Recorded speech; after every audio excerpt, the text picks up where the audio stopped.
We're live.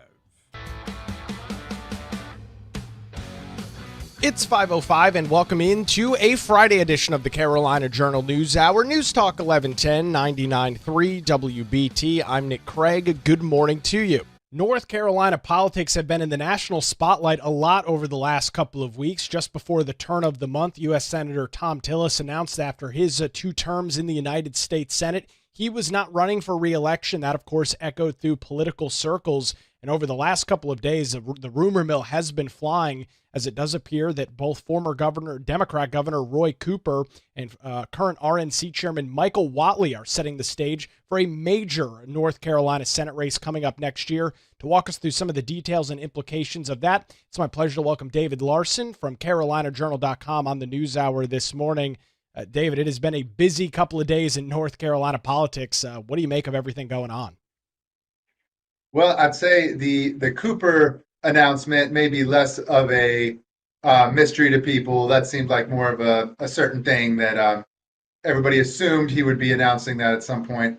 But the Whatley one, there's a couple things in the air there. For example, people wondered if Laura Trump, both those names are being floated together. One of them will run. And it appears that at least in the Politico article that they had a couple sources say that Laura Trump had decided not to, and that's why it seemed like it had been down to those two, and now they can move forward. And it also said that it would have a Trump endorsement this early in the game.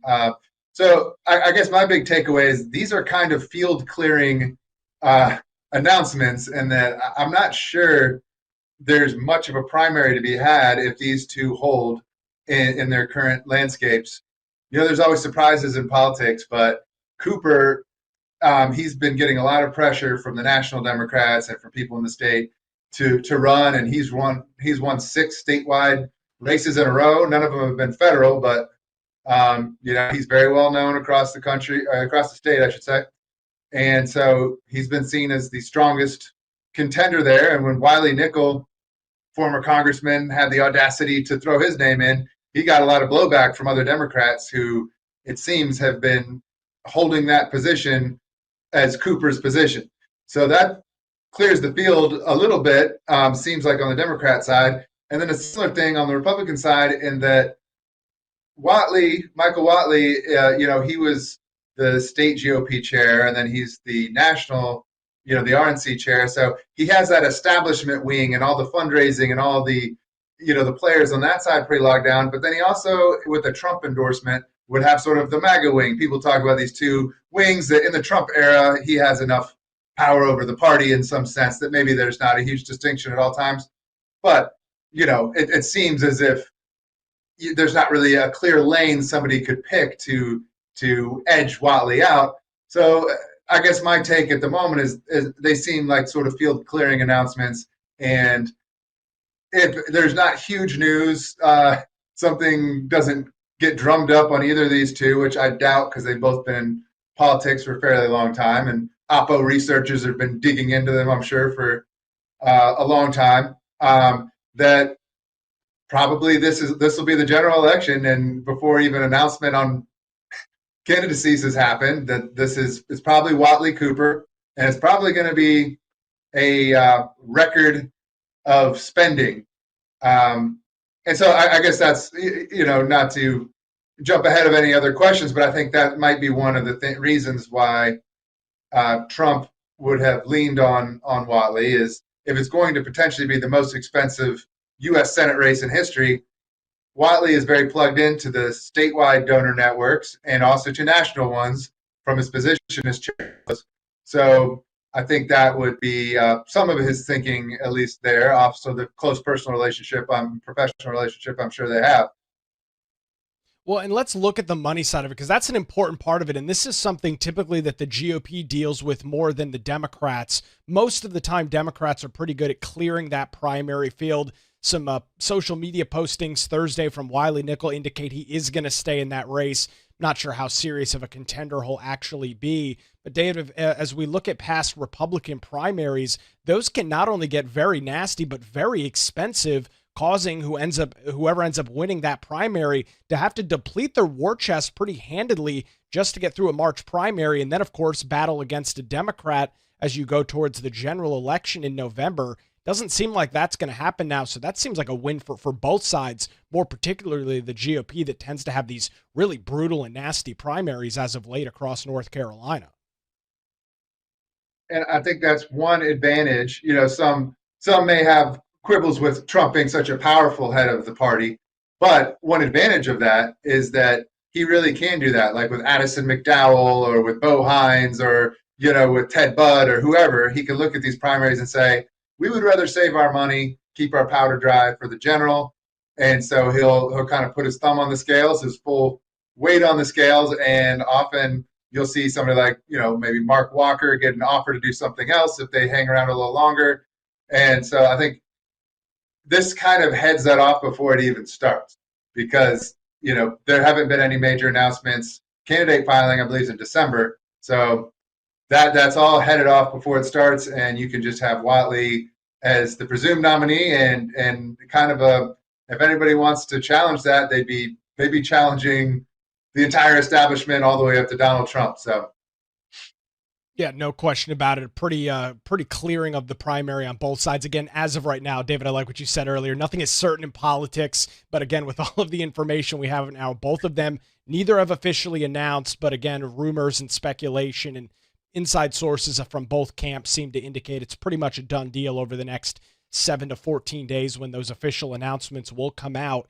We looked at Roy Cooper's favorability rating back at our Carolina Journal poll back in the month of May, and it's very high. His approval rating's around 47% across the state of North Carolina. But David, he does have some pretty big controversies, including COVID lockdowns and shutdowns, NCORE, the North Carolina Office of Recovery and Resiliency. The media has played a very good cover for the former governor on a lot of these bigger issues.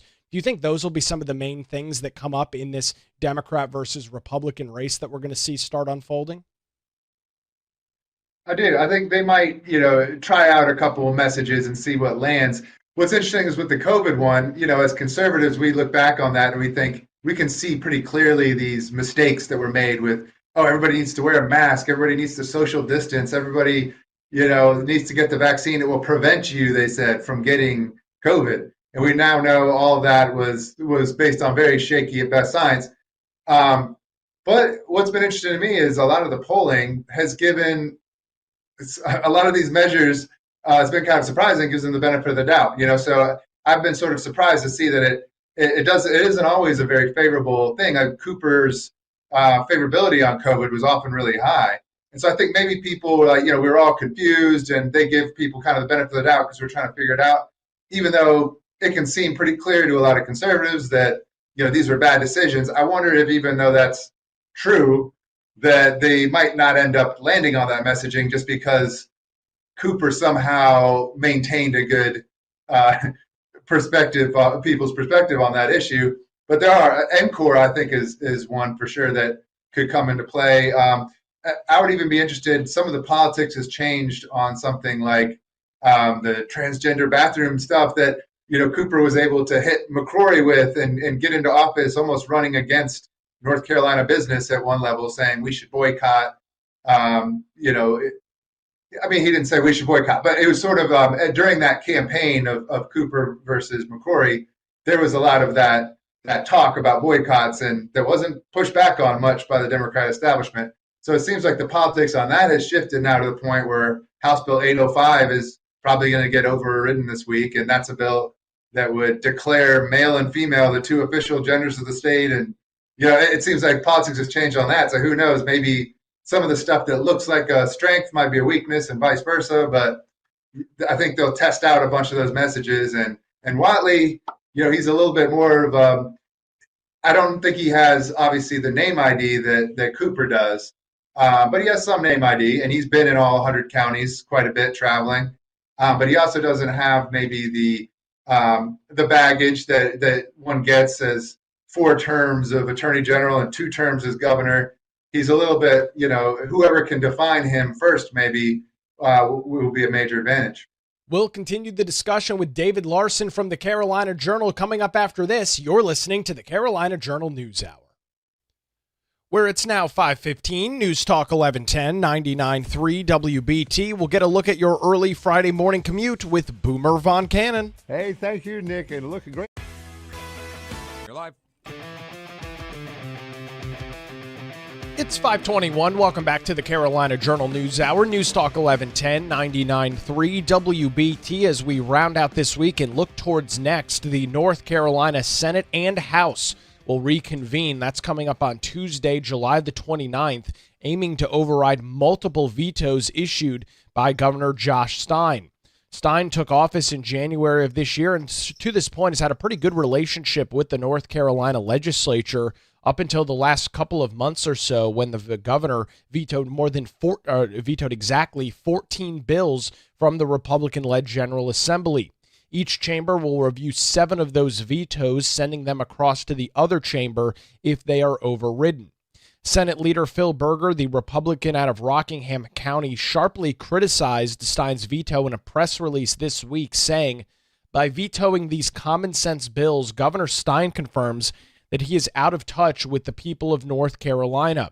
He tolerates criminal illegal aliens roaming our streets, divisive DEI concepts in our schools, and government infringing on our Second Amendment rights.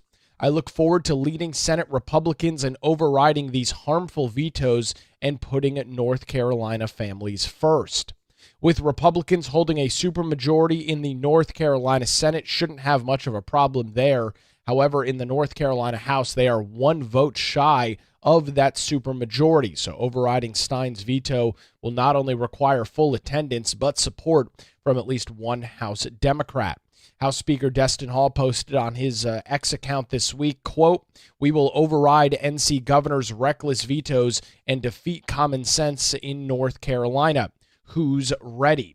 That was the commentary there from House Speaker Destin Hall. The General Assembly will be back in Raleigh next week. It will be a busy one. We'll keep you up to date with all the details right here on the Carolina Journal News Hour. And, of course, breaking news coverage, as always, on our website, carolinajournal.com, where it's now 5:23, News Talk 1110, 99.3 WBT. Continuing our discussion this morning with David Larson of carolinajournal.com about what has been a busy couple of weeks in North Carolina politics surrounding the United States Senate race coming up next year.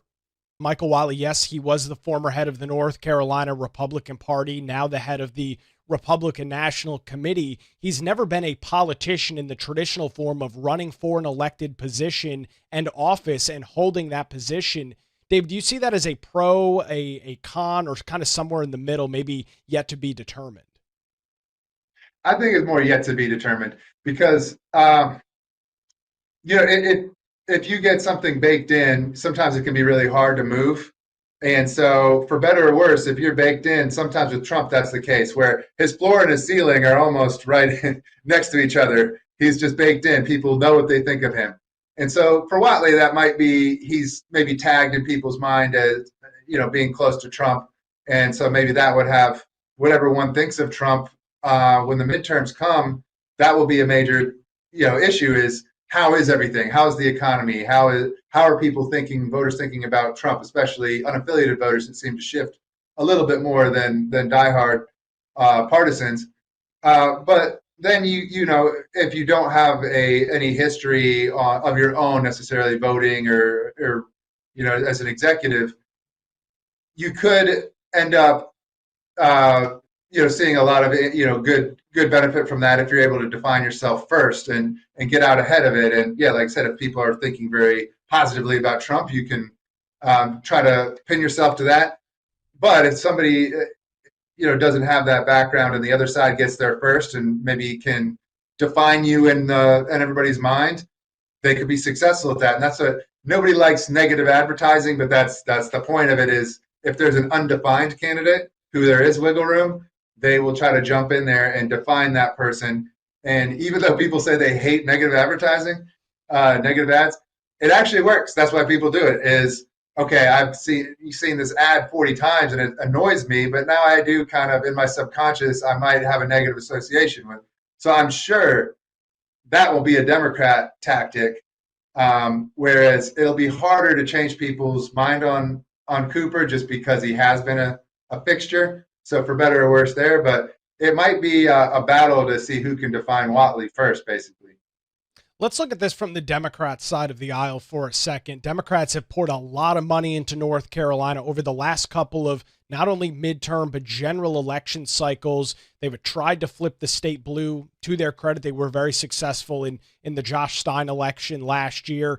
Kind of a mixed bag on the Council of State. A Democrat has not held the United States Senate seat. You've got to go all the way back to 2008. That's the last time that they were successful in winning a Senate seat. David, they keep trying to inch away at North Carolina. I think many would argue for the most part they've been relatively unsuccessful. This is a tough uphill battle for Democrats as well. I'm convincible on that either way, I guess, because I do see you could say things too about statewide races like the Republicans haven't won an attorney general race since the 1800s, so it's unclear to me exactly why North Carolina voters vote the way they do, but they often split tickets. It could be said maybe that for federal races, something like U.S. Senate, like you said, hasn't gone Democrats' way in a while, that they're making a strategic, very conscious decision to vote more conservative for federal races and more Democrat for a lot of these statewide races for governor and attorney general. I'm not totally sure on that. I'm not sure your average voter is really thinking of that, or if they're just saying, I like this person, I like that, and we haven't necessarily seen Democrats run a really strong candidate for U.S. Senate in a while, and maybe this is a good test of that to see if there really is a North Carolina voter strategy there. That's why things go one way for federal races, another way for state races. But regardless, it should be extremely close, I imagine. And because when there are good candidates on both sides, whether you're talking a statewide race or a federal race, and when I say statewide, I meant state level race, you can see extremely close races. Even with the state Supreme Court, when it just comes down to a couple hundred people. I believe on two different occasions, one this Jefferson Griffin one, and also the Sherry Beasley one from a little bit ago. Also, I think it came down to 400 voters. So these statewide races are tough to get inside voters' mind necessarily. Yeah, and I mean, you look at the last Senate race where Tom Tillis was on the ballot. He won by less than 1.5 percentage points. Ted Budd winning his race back in 2022 by about 2.5 percentage points. So relatively close races. Dave, final question for you this morning. Again, no official announcements yet. We expect those in the next week or two. But how quickly do you think things actually kick off and hit the ground as we head into the first month of August? Typically these campaigns kind of lag. As you mentioned, campaign filing doesn't really even start until the month of December, the first week of December. Do you think that this campaign and these races are going to be shot out of a cannon as soon as both of these candidates officially announce, and it'll be a sprint to the finish line in November of next year? I do. I think, as we were saying about the primaries, they're trying to kind of clear the field. So anybody thinking about it, now you know that you're going to be going up against the entire establishment of your party. And then once they're announced in full, they're going to form committees and unofficially be just really hitting the ground running. And it's going to be at that point, once filing happens, and then once the campaigns get going, if it is just Cooper and Whatley mainly, without any major contenders in the primary, they're going to be just raising money as much as they can and focusing on each other from the very beginning. It's probably going to get really nasty. There's going to be ads up really early. There's going to be a lot of polling that we're going to do at Carolina Journal. There's going to be a lot of analysis, and you're going to see opposition research on two people that have already been, their backgrounds I'm sure have been combed through, but it's going to be, full throttle, off to the races immediately, and it'll be an exciting one to watch for sure. Yeah, and again, we'll be keeping an eye on this story for almost the next year and a half. We appreciate the details this morning. David Larson from CarolinaJournal.com joins us on the Carolina Journal News Hour. Where it's now 5:30, News Talk 1110, 99.3 WBT. We will get another look at the roadways on your Friday morning commute with Boomer Von Cannon. All right, thank you, Nick. We're looking up. Hot.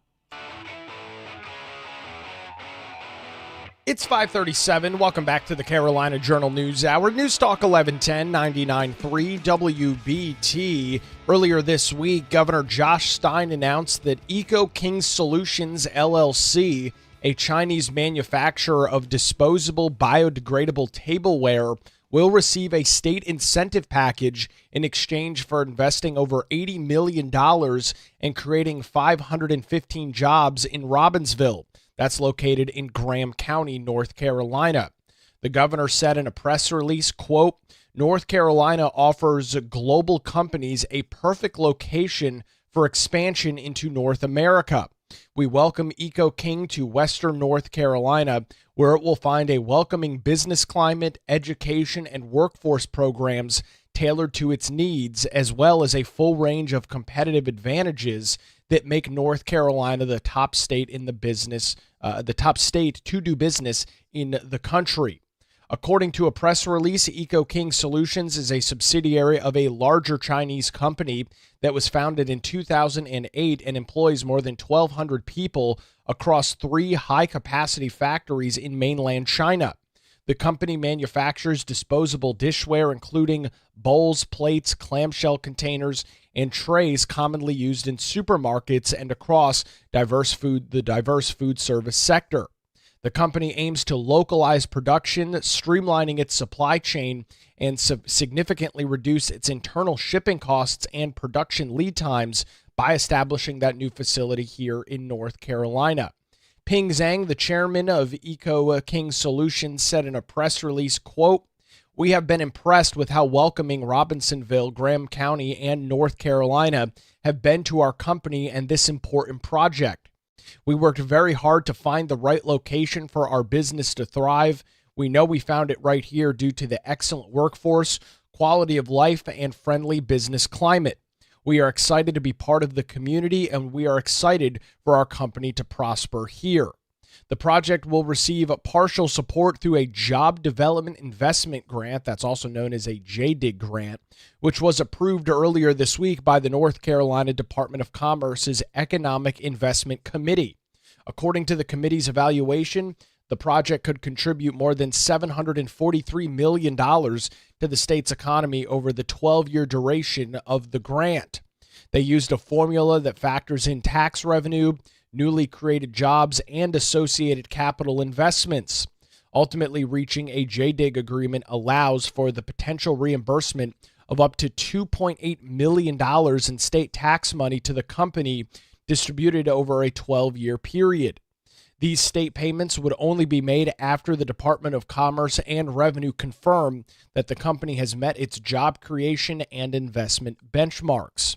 And while wages will vary depending on position, the average salary is set to be around $46,700 a year, which is comparable with the average salary in Graham County, which is $46,600 a year, and generating an annual payroll impact of around $14 million a year.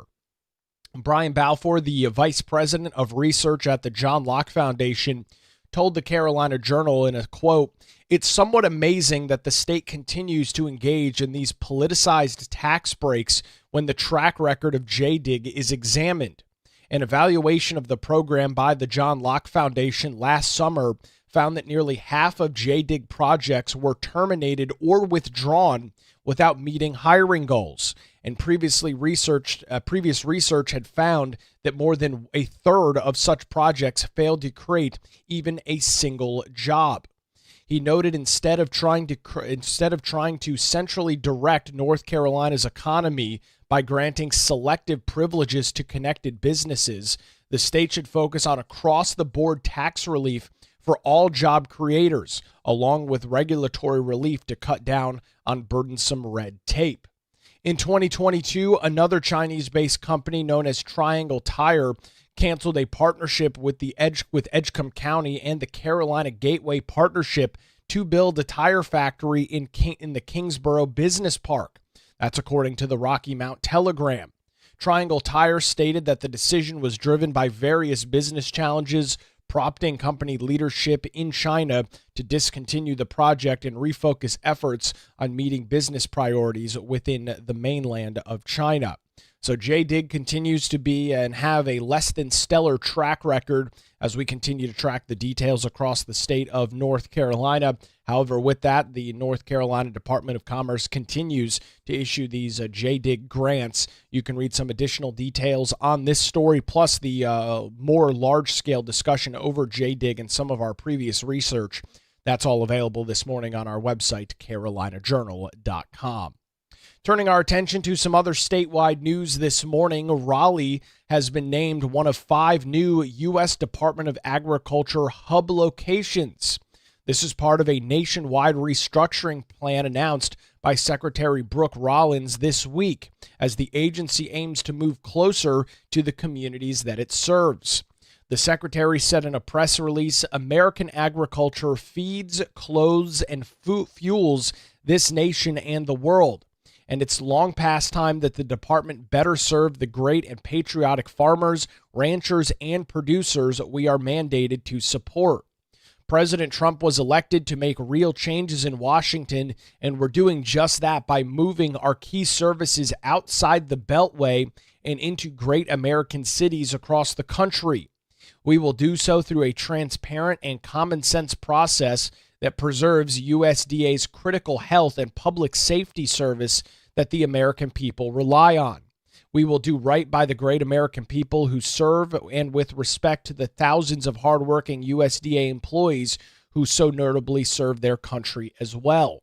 To bring the USDA closer to the people it supports and provide a more reliable and affordable cost of living to government employees, USDA says it has developed a plan to relocate a significant portion of the agency's headquarters and national capital region staff to 5 hub locations across the country, with Raleigh being chosen as one of those 5. The other 4 locations include Kansas City, Missouri, Indianapolis, Indiana, Fort Collins, Colorado, and Salt Lake City, Utah. The USDA's reorganization is built around 4 key pillars. The first, it aims to ensure that the size of USDA's workforce is appropriately aligned with its available financial resources and the nation's agricultural priorities. Second, it seeks to bring USDA closer to its customers, enhancing responsiveness and service delivery. The third pillar, the reorganization, is designed to eliminate excessive management layers and reduce bureaucratic obstacles that often hinder efficiency. And finally, it intends to consolidate redundant support functions to streamline operations and improve overall effectiveness. Critical functions of USDA will continue without interruption. It is in the height of fire season, and USDA has exceeded hiring goals and maintained the ability to continue hiring. This contrasts with North Carolina, which is, as it stands this year, the nation's #1 state at risk for wildfires. North Carolina does have 2 active fire seasons, one in the spring, one in the fall. Steve Troxler, the commissioner of the North Carolina Department of Agriculture and Consumer Services, emphasized to state lawmakers earlier this year that the department is overworked and understaffed with more than 300 open positions, including 100 directly in the North Carolina Forest Service division. Earlier this year, Brooke Rollins, the Secretary of USDA, issued a memorandum exempting national security and public safety positions from a federal hiring freeze. 52 position classifications perform duties essential to the safety and security of the American people, which includes national forest as well as safety and inspections of the nation's agricultural and food supply systems. Over the past 4 years, USDA has expanded its workforce by 8%, accompanied with a 14.5% increase in employee salaries. This growth includes hiring thousands of employees without a clear long-term funding strategy. Despite these increases, there have been no measurable improvements to the delivery of service to USDA's primary stakeholders within the agricultural community. Additionally, the agency said its presence in the national capital region remains underutilized and redundant, marked by excessive spending, prolonged mismanagement, and costly deferred maintenance. They note that it aligns with President Trump's directive for increased accountability across government agency, and this comprehensive review of USDA painted a picture of an organization burdened by inefficiencies, high costs, and unstable operational models. The reorganization is part of USDA's process of reducing its workforce and ensuring that the agency can continue to afford the workers that it does have. A significant portion of this reduction was achieved through voluntary retirement and the deferred retirement program as an optional initiative. USDA currently employs around 4,600 individuals, one of the most expensive areas in the country in Washington, D.C., with a federal salary locality rate of 33.9%. When selecting new hub locations, the USDA considered the existing distribution of its workforce, the regional cost of living factors, and although Washington, D.C. will continue to support operations across all USDA mission areas following the reorganization, USDA anticipates that no more than 2,000 employees will remain at their headquarters in Washington, D.C. This is pretty big news, and not only for Raleigh, but the state of North Carolina. Additional coverage over on our website, carolinajournal.com. The headline, NC to become home of USDA hub under restructuring. It's now 5:48 on the Carolina Journal News Hour, News Talk 1110, 99.3 WBT. We will get another look at the roadways, a final look at the roadways on your Friday early morning commute with Boomer Von Cannon. Hey, thank you. Hot. It's 5:53. Welcome back to the Carolina Journal News Hour, News Talk 1110, 99.3 WBT. It has been a busy week here on the Carolina Journal News Hour and across the state of North Carolina. Of course, the two big rumors that we continue to track this morning, all but official at this point. Former Democrat Governor Roy Cooper is set to enter the race for United States Senate. That could happen as early as next week. And, of course, earlier this morning, talking with David Larson from CarolinaJournal.com about Michael Whatley, the former head of the North Carolina Republican Party, now head of the Republican National Committee, set to enter the North Carolina Senate race on the Republican side of the aisle. Laura Trump, of course, was one of the names that was thrown around as a frontrunner in this race. However, she did take to X yesterday to discuss this and said, quote, "After much consideration and heartfelt discussion with my family, friends, and supporters, I've decided not to pursue the United States Senate seat in North Carolina at this time. I am deeply grateful for the encouragement and support I have received from the people of my home state who I love so much. While I'm not running in this election, my passion for making America great again burns brightly, and I look forward to the future, whatever that leads." So that's Laura Trump officially bowing out of the race. Michael Whatley being presumably being tapped as that candidate. President Trump firing off a Truth Social post last night around 8:30, endorsing Michael Whatley for the position, saying in part, Mike would make an unbelievable senator from North Carolina. He is fantastic at everything he does, and he was certainly great at the RNC in the presidential election. We won every swing state, the popular vote, and the Electoral College by a landslide. But I have a mission for my friends in North Carolina, and that is to get Michael Whatley to run for the United States Senate. He is strong on the border, stopping crime, supporting our military and veterans, cutting taxes, and saving our always under siege Second Amendment. I need him in Washington, and I need him representing you. He will never let you down. That is a part of the endorsement post last night on Truth Social from President Donald Trump. We are expecting both of those announcements, both Cooper and former NC GOP chairman Michael Whatley in the next week or two. We'll, of course, keep our eyes on that. In another stories that we are tracking as we head into next week, both the House and the Senate, both controlled by Republicans, will be back in Raleigh next week after their July recess. They are expected to head back to the Capitol on Tuesday, aiming to override 14 vetoes that Governor Josh Stein has already veto stamped this early into his relationship with the General Assembly. There are a litany of bills that the governor has vetoed, many of them dealing with DEI, both in public education and higher education, dealing with border security, constitutional carry, some privacy laws as well, defining men and women in North Carolina, powers for the state auditor, as well as the REINS Act, which is something that we've talked about a lot over the last couple of months. The lawmakers are expected to be back to deal with those veto overrides. Republicans have that veto supermajority threshold in the Senate. They are one vote shy in the House, so it's going to be an interesting process to watch unfold. We will have our eyes on the Capitol as we head into next week right here on the Carolina Journal News Hour. Well, that's going to do it for a Friday edition. WBT News is next, followed by Good Morning BT. We're back with you Monday morning, 5 to 6, right here on News Talk 1110 and 99.3 WBT.